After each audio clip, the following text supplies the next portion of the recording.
Welcome to Linda's Corner. My name is Linda Bjork, and today we're going to be talking about mental health transformation. I'm excited to welcome Joe Fletcher and Harry Durbitsky, members of the group Transformations of Mental Health from the UK. This group was formed in the year 2020 by author and coach Harry Durbitsky. Now, members of the group share their stories of personal transformation with various mental health organizations, podcasts, and webinars. You can reach them at their website, Mental Health Transformations, and I'll include a link in the description. Welcome, Joe. Welcome, Harry. I'm so glad to be visiting with you today.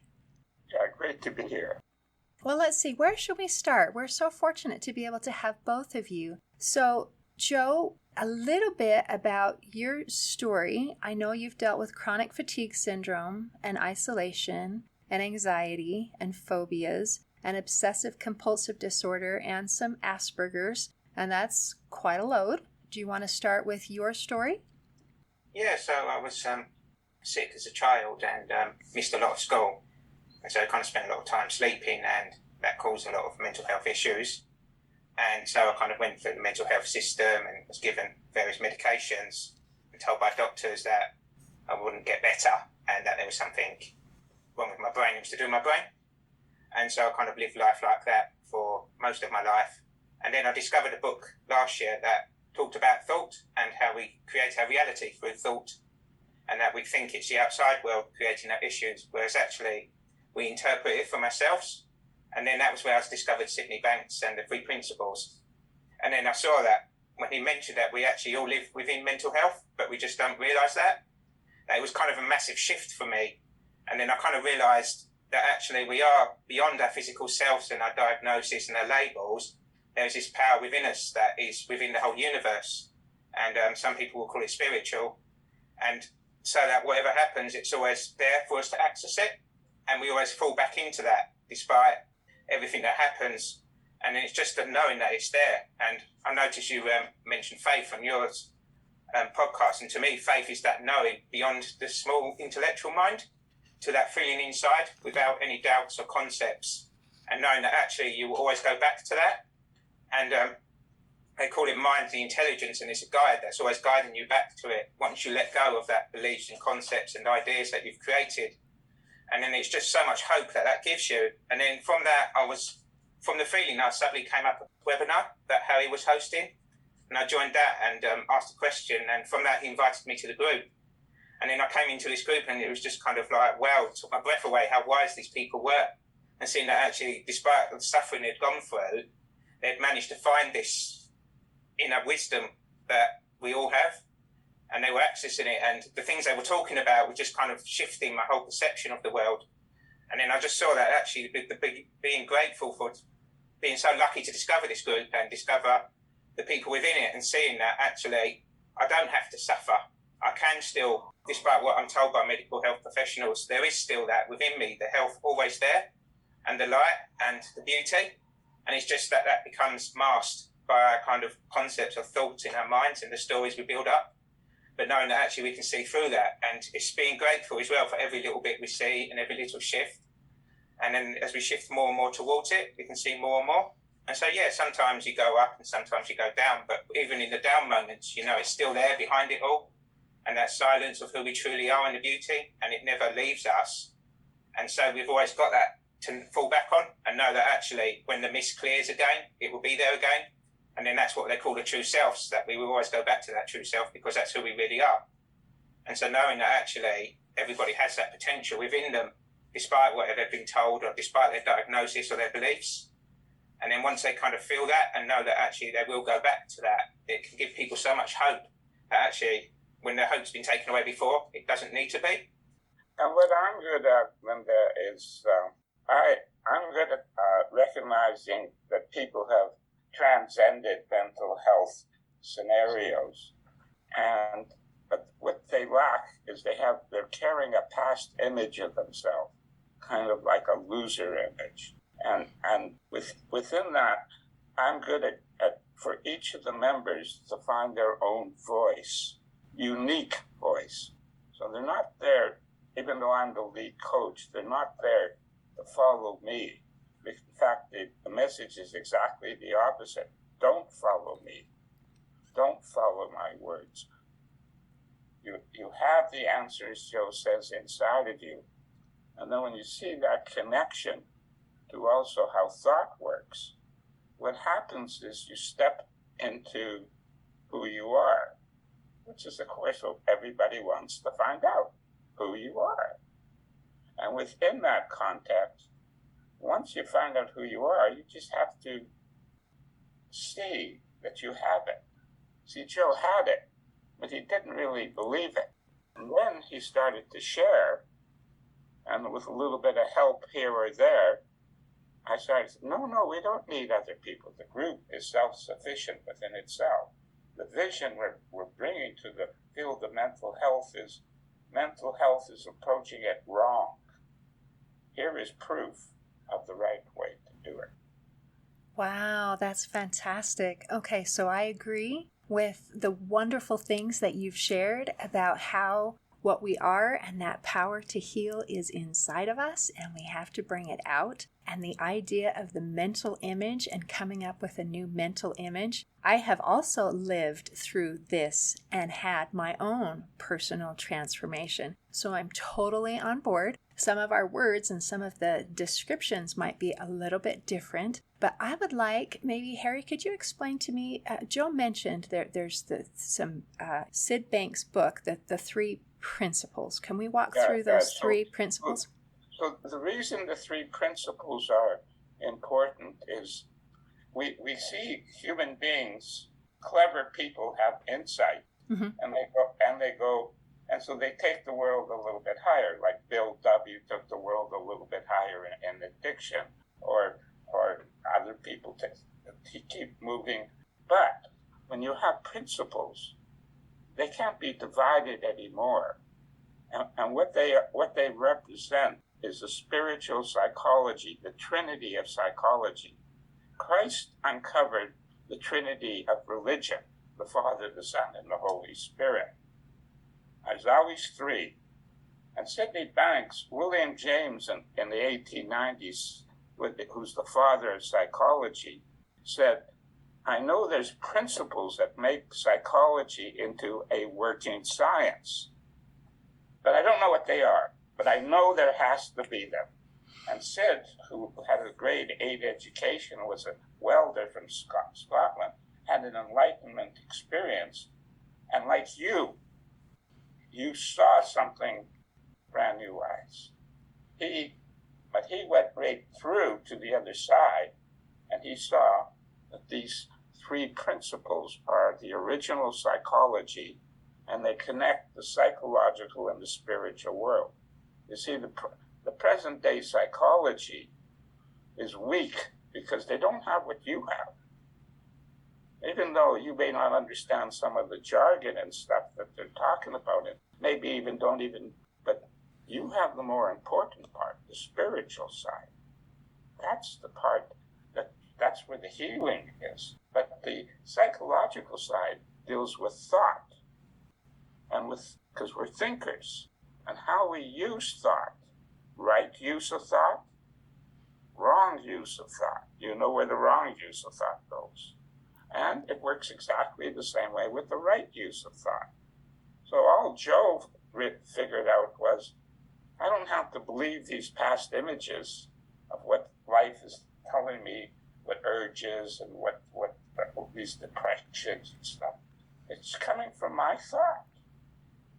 And he saw something else. He connected it to God.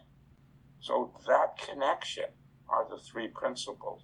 Right use of thought. The right use of thought. Okay. And what's the other? Okay. The other, mind is just a psychological word for God. Mind is a psychological word for God? Okay. So is that the second principle? Okay, so within that, so we have the supreme force of healing. Okay. Source.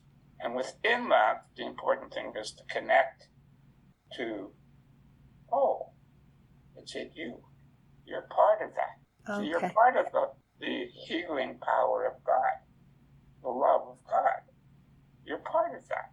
You're not separate from it. It's a universal ball of consciousness, awareness that we are spiritual beings who have the spirit within, and we are thinkers. Thinking, the human element part of it. And within the human side of it, we have personal thought, which is always changing, and God thought, constant, always constant. God thought is constant. Okay. That's right. And you go to the constant for the healing.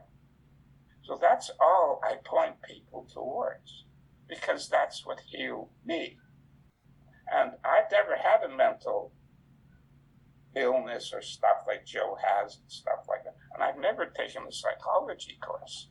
Yet I'm the lead coach for mental health transformation, because I don't need to know the psychology of what the world believes in. I have to know how it works. Like how does this, you have your mind, eh? How does that connect to God? Don't you want to know that? Do I want to know that? Yeah. Yes. So does everybody else. So that universal truth, see, it's a truth. You are connected to God. And when you see that you're plugged in by the right use of thought or the wrong use of thought, guess what happens? Then you're in a good place. And when you're in a good place, how do you think? I think the right kind of thoughts, I guess. I guess so. Okay, And so how do you think when you're in the wrong place? not good. Puts me in a bad place. And Joe will tell you that your feelings are the barometer to indicate to you the quality of your thinking. So you got a lousy feeling, it's created from the origin of a lousy thought. Okay. So did we get through all three of those? There's three universal principles. Universal mind, Universal mind, okay. God, and your innate wisdom within, because you're connected to it. You have consciousness, which is an awareness that life is spiritual, and it's also a world of thought. Okay. And thought is the creative force, along with consciousness, that creates your psychological reality. Example, you're in a car rush and you're in a hurry to get to an appointment to pick up your child or something like that, and you're stuck in it, and you're just in a state of panic and all this type of stuff. And your feelings are telling you, why don't you just relax? You're not going to go anywhere anyway. And you relax, you turn on some music, you say, oh, this is actually a beautiful feeling. What happened? You changed thought. Changing our thoughts. That is so powerful. It's something that sounds easy, and in a way it's very difficult, but it makes a very big difference to be able to learn how to change. Well, congratulations, Joe. That's fantastic. Now, as you've been working with these members of the group, some of the issues that people are dealing with are quite severe. Yeah, acute depression, acute anxiety, acute addiction. Right. Acute, the whole hospitals, etc., etc. Mm-hmm. But I don't deal with any of that. What do you mean you don't deal with any of that? What does that mean? I'm just talk to their spiritual. I talk to their wisdom. Okay. I talk to their beauty. See, John was the first member. He's a devout Christian and has beautiful, beautiful feelings.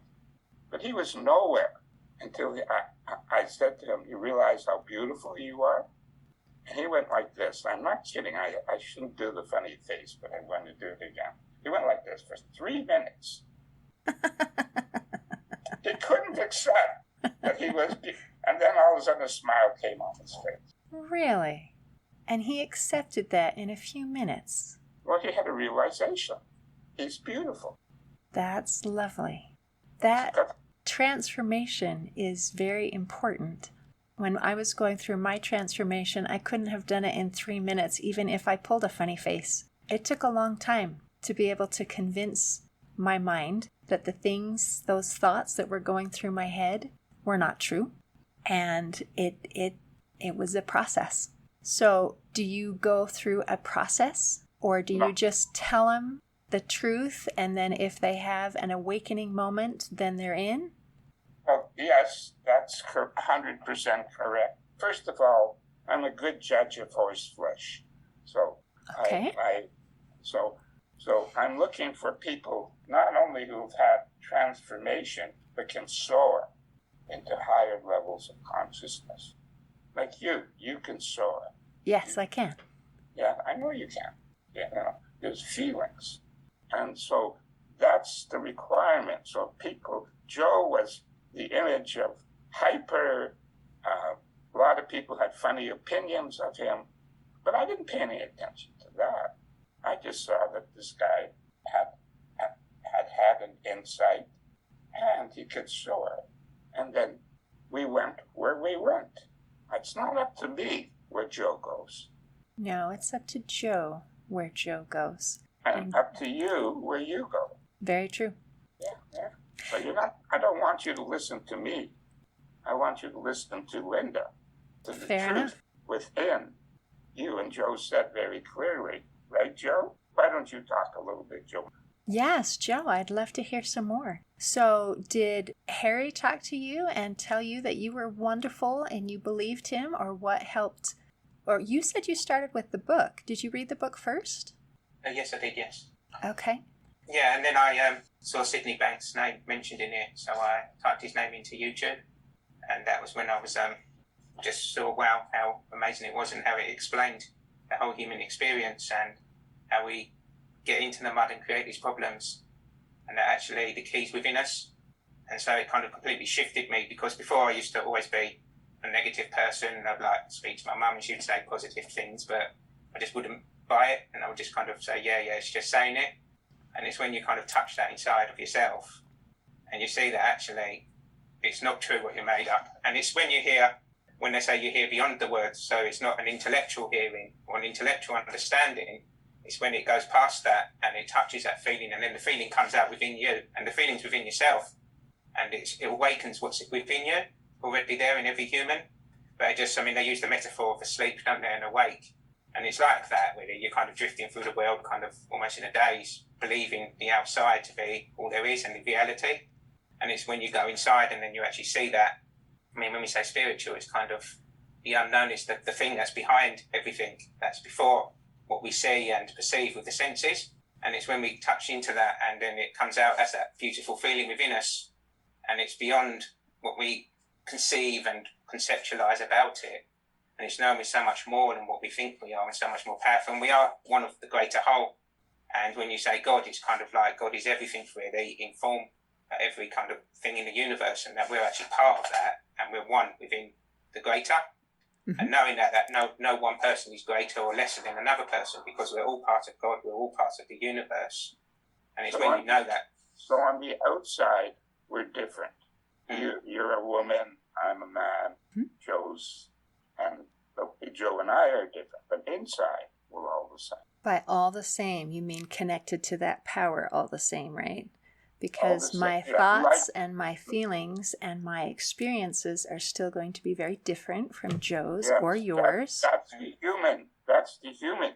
Okay. So you want to understand the spiritual condition and the human condition and see that they're interconnected.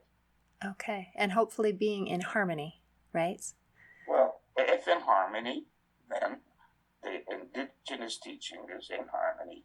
And then you are connected to the circle of life. That's lovely. And so just by your method is kind of just teaching some principles, and then as people choose to accept those principles, then they kind of heal within themselves. Is that kind of correct? Is that the way that you're working through things? Kind of correct, but what I'm teaching I was an original student of Sydney Banks. So on Salt Spring Island in the 70s. And he talked about it's a spiritual reality. You have a spiritual identity. So I talk a lot about that. There's a lot of psychologists in 3 principles. And they talk more about thought creates feelings. And then when you start to see that, you solve your problems because you're not blaming the past or objects or circumstances. You see it's coming from your thinking. Just like when there was that car, traffic jam type of thing. Just like that. You change your thought. And when you change your thought, you're not going to go through the depression or the anxiety. But you're not in control. What you are in is you are adapting to the flow of life. So to use your word, so that you're in harmony with God or mind, harmony with mind. Okay. And that's your natural state. Your natural state is your healing state. There's no formula, Linda, to how you had a transformation. I can't take you into a transformation. But when your heart is good, your mind is pure with purity, you're going to have a very good chance to experience love. And when you experience love, it tastes a lot better than misery. Yes, it does. Okay. Well, I am very pleased that your group got together, that you are helping and supporting each other, and that you're also able to share your messages to help other people. And I hope that others are able to grasp on and to be able to make that instant transformation. So thank you, Joe, and thank you, Harry, for being here and for sharing and for reaching out to be able to help others. And I am delighted for your success. Well, in closing, I'd like to share a quote by American author and journalist Germany Kent. She said, "Never underestimate the power you have to take your life in a new direction." Today, I invite you to trust in your own power to take your life in a new and better direction. See you next time on Linda's Corner.